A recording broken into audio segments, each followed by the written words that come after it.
Hello વિદ્યાર્થી મિત્રો, કેમ છો? મજામાં ને? વિદ્યાર્થી મિત્રો, આજના આપણા લેક્ચરની અંદર આપણે ધોરણ 10 ની અંદર જે પૂછાતા મોસ્ટ આઈએમપી ફંક્શન છે તેના વિશે આપણે અભ્યાસ કરીશું. જે ધોરણ 10 ની અંદર આપણને ફંક્શન પૂછાય છે એની અંદર ફંક્શનમાંથી 9 માર્ક રોકડિયા હોય છે. તો જે આપણો આજનો જે લેક્ચર છે એ ફંક્શનની ફફડાટી, ફંક્શન છે એની ફફડાટી.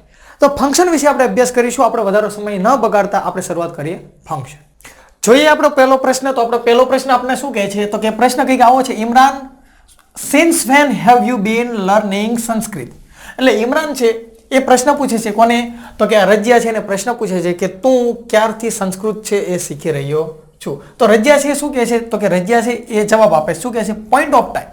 આ તમારું ફંક્શન છે, તમારે પોઈન્ટ ઓફ ટાઈમની અંદર તમારે જવાબ દેવાનો. વિદ્યાર્થી મિત્રો, ફરીને કહું છું, જ્યારે પોઈન્ટ ઓફ ટાઈમ આવે ત્યારે તમને માત્ર ને માત્ર સિન્સ શબ્દ યાદ આવો. તો આ પ્રશ્નની અંદર આપણને ક્યાં સિન્સ બતાય છે? અહીંયા તો કોઈ જગ્યાએ સિન્સ છે નહીં, અહીંયા પણ સિન્સ છે નહીં. ત્યાર પછી આપણે જોઈએ તો કે અહીંયા સિન્સ છે અને અહીંયા તો સિન્સ છે નહીં. અહીંયા આપણને સિન્સ બતાય છે. આ તમારો જવાબ થઈ ગયો. જોઈએ સોલ્યુશન કઈ રીતે થાય? તો કે સોલ્યુશન આનું કંઈક આ રીતે થશે. તો જો પોઈન્ટ ઓફ ટાઈમ આવે ને તો પોઈન્ટ ઓફ ટાઈમની અંદર સિન્સ વાળું વાક્ય આવે. તો અહીંયા જવાબ છે કે I have bin learning Sanskrit since last month. એટલે છેલ્લા મહિનાથી હું સંસ્કૃત છે એ શીખી રહ્યો છું. તો જે રજિયા છે એને પ્રશ્ન પૂછવામાં આવ્યો તો રજિયાએ એનો શું કર્યો? જવાબ આપ્યો. એટલે આપણો જવાબ થશે આન્સર સી. જોઈએ નેક્સ્ટ પ્રશ્ન. પ્રીતિ, બીજો પ્રશ્ન છે પ્રીતિ. એ શું કહે છે? તો કે હુ ઇઝ ધેટ બોય. પ્રીતિ પ્રશ્ન પૂછે છે કે ધેટ બોય, પેલો છોકરો છે કોણ છે? તો જે નીરવ છે આન્સર આપે છે. આન્સર તમારે કેની અંદર દેવાનો છે? તો કે ડિસ્ક્રાઇબિંગ પર્સન. પર્સન એટલે વ્યક્તિ, ડિસ્ક્રાઇબ એટલે ચર્ચા કરવી. આ શબ્દો તો હવે અત્યાર લગી તમને બધાને ખ્યાલ જ હોય. તો હવે નીરવ શું કહે છે? તમારે ડિસ્ક્રાઇબિંગ પર્સનની વાત થાય છે તો અહીંયા શું ઓપ્શન શું છે? તો કે લેટ અસ મીટ હિમ. આપણે તેને મળીએ. ભાઈ અહીંયા ક્યાં એની વાત થાય છે? મળવાની વાત જ નથી. ત્યાર પછી બીજો તો કે આઈ નો હિમ ક્વાઇટ વેલ. એટલે હું એને સારી રીતે સમજુ છું, ઓળખું છું.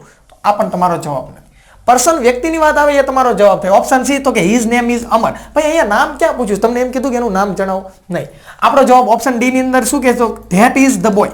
તે છોકરો છે હુઝ કે જેના ફાધર જે પપ્પા છે ને અવર પ્રિન્સિપાલ છે, કે એ છોકરો છે કે જેના પપ્પા અમારા પ્રિન્સિપાલ છે. તો અહીંયા જો પ્રશ્ન કરે છે ને કે તે કોણ છે તો જવાબમાં આવે છે કે તે એ છે કે આપણા પ્રિન્સિપાલ છે ને એનો છોકરો છે. તો અહીંયા પર્સન વિશેની વાત થાય છે, વ્યક્તિ વિશેની વાત થાય છે. ઓપ્શન ડી તમારો જવાબ થશે. આ બધા પ્રશ્ન તમારા એબીસી છે એ આપણો જવાબ નથી. જોઈએ નેક્સ્ટ પ્રશ્ન. પ્રશ્ન 3, mother enquiry as nature. Enquiry કરવાની છે એટલે કે ઇન્ક્વાયરી એટલે શું થશે? તો કે પૂછપરછ. તો શું કહે છે? તો કે નિમિતા કહે છે ફ્રોમ ધ 15th માર્ચ. એટલે અહીંયા જો તમને સમયની વાત દર્શાવે. વિદ્યાર્થી મિત્રો, આટલું જોઈને એટલું ખબર પડે અહીંયા શું બતાવે છે? સમય. તો સમય બતાવે ને તો અહીંયા તમારા પ્રશ્નની અંદર જો અહીંયા કોઈ સમયની વાત નથી. આ વેરથી તમને શું મળે? આ વેરથી સ્થળ મળે. એટલે આ જવાબ તમારો આવે નહીં, આ જવાબ ના આવે. અહીંયા પ્લીઝ એટલે રિક્વેસ્ટ હોય ને તો પ્લીઝ આવે. અહીંયા રિક્વેસ્ટની કોઈ વાત નથી. અહીંયા વેન તમને બતાય છે અને વેનથી આપણે સમય જાણી શકીએ. જો બીજું કાંઈ ન આવડે ને તો એ સીધો તમારો ઓપ્શન ડી છે ને એ તમારો શું થઈ જાય? જવાબ થઈ જાય. એબીસી તમારો જવાબ નહીં આવે. જોઈએ ડિટેલની અંદર આપણે ચર્ચા કરીએ, એમને નથી જવા દેવું.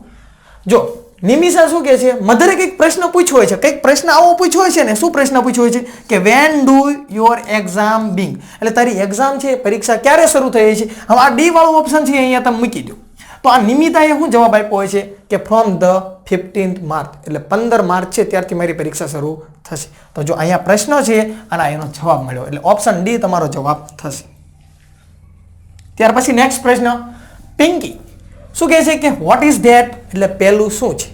તો મિંકી છે જવાબ આપશે ડિસ્ક્રાઇબિંગ પ્લેસ. પ્લેસ એટલે સ્થળ થાય, જગ્યા થાય. સ્થળ વિશે તમારે ચર્ચા કરવાની. તો સ્થળ વિશે ચર્ચા કરવાની હોય ને તો જો અહીંયા શું છે? It is fort. કિલ્લો છે. સાહેબ આ જવાબ ન આવે, નહીં આવે, ઘડીક નહીં આવે. જો ઘડીક સાઈડમાં ચોકડી મારી દો. ત્યાર પછી આઈ લાઈક ધીસ સ્પોટ. એટલે એ કિલ્લો છે મને ગમે છે. ભાઈ ગમે છે કે નહીં એનો તો કોઈ પ્રશ્ન નથી. આપણે પ્રશ્ન જ નથી પૂછ્યો. ત્યાર પછી it has been here for a long time. એ લાંબા સમયથી છે. ભાઈ સમયની ક્યાં વાત કરીશ?